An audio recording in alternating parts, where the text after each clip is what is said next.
수능이 40일 앞으로 다가온 가운데 최근 정치권이 의대 증원과 관련해 재검토해야 한다는 목소리를 내자 수험생과 가족들의 불안감이 커지고 있는데요.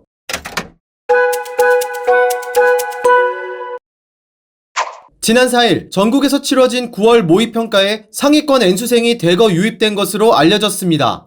수능 주관기관인 한국교육과정평가원은 이번 모의평가에 48만 8,292명이 지원했다고 밝혔는데요. 이 가운데 재학생은 38만 1,733명, N수생은 10만 6,559명으로 집계됐습니다.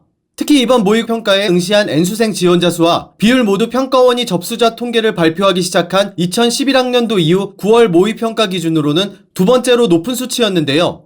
관계자들은 정부의 의대 증원과 킬러 문항 배제 방침이 상위권 N수생의 대거 유입을 불러일으킨 것으로 분석하고 있습니다.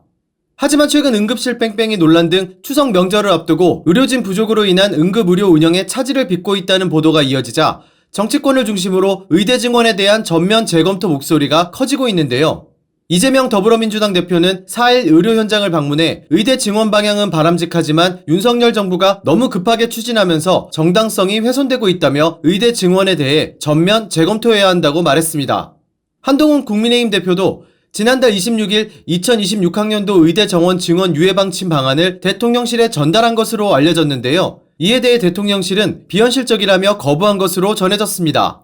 이런 가운데 연합뉴스는 윤석열 대통령이 지난 4일 밤 경기도의 한 응급의료센터를 찾아 정부의 제도 개선과 전폭적인 지원을 약속하고 필수 의료 인력들에 대한 지원 강화와 의료인들에 대한 충분한 보상을 약속했다고 보도했는데요.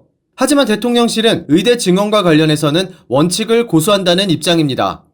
정혜전 대통령실 대변인은 지난 2일 브리핑에서 언론에서도 응급실 표류, 뺑뺑이 등의 키워드로 작성된 보도가 지면으로만 230건에 달한다며 응급의료 공백 문제는 의사 부족으로 인해 수년간 누적된 문제라고 지적하며 사실상 의대 정원 증원이 본질적인 해결책이란 뜻을 에둘러 밝힌 셈인데요. 의대 증원을 두고 정부와 의료계, 정치권이 각자 주장만 앞세우고 있는 상황에서 해결 과정에서 발생할 현실적인 문제를 지적한 목소리도 있어 눈길을 끕니다.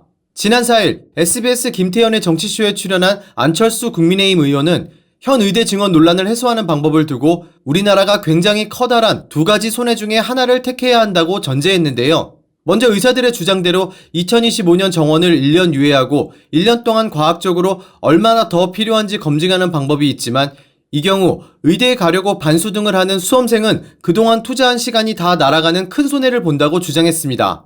반대로 현재의 의대 증원 1,500명을 그대로 받으면 내년에 의대생들이 안 돌아오고 전공의도 돌아오지 않는다며 보통 1년에 의사고시를 쳐서 의사가 된 사람이 3,000명, 그 다음 전문의가 되는 사람이 2,800명인데 이 5,800명이 돌아오지 않으면 그 피해는 5년에서 10년이 돼야 겨우 복구가 가능하다고 말했는데요. 정부와 의료계, 정치권의 갈등이 수능 40일을 앞둔 지금까지 이어지며 의대 지망생은 물론 올해 대입을 준비하는 모든 수험생과 학부모의 한숨을 깊게 만들고 있습니다.